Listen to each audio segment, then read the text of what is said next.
alayım oğlumun. Ey bütün götürüp yakar beni, tanısan alayım oğlumun. Bütün götürüp yakar beni, tanısan alayım oğlumun.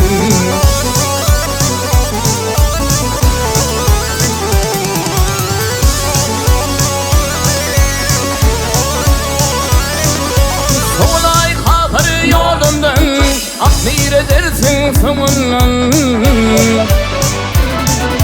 Görürsün tutkun bilimden, ey tanısan alayım oğlumun. Görürsün tutkun bilimden, tanısan alayım oğlumun.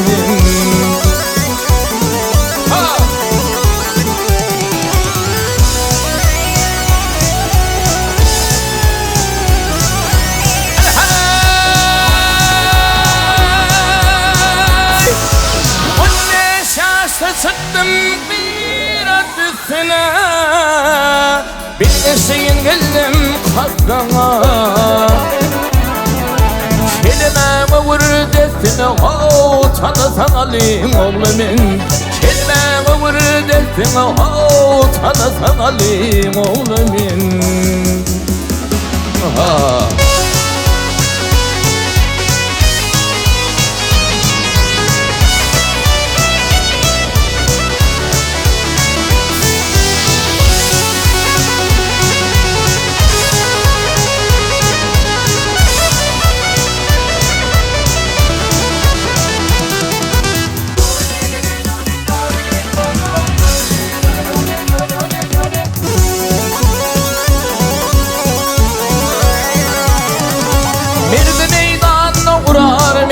Mert bilen seveş kurar men.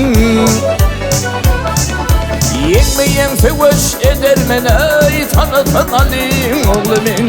Yekmeyen seveş eder men, ey tanısan alayım oğlumun.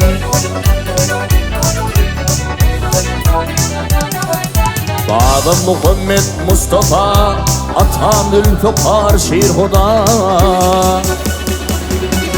Dedim Muhammed Hanefi'ye, iki bişliğinin oğlumun. Dedim Muhammed Hanefi'ye, iki bişliğinin oğlumun. İki pelvanın oğlumun, tanısan alayım oğlumun.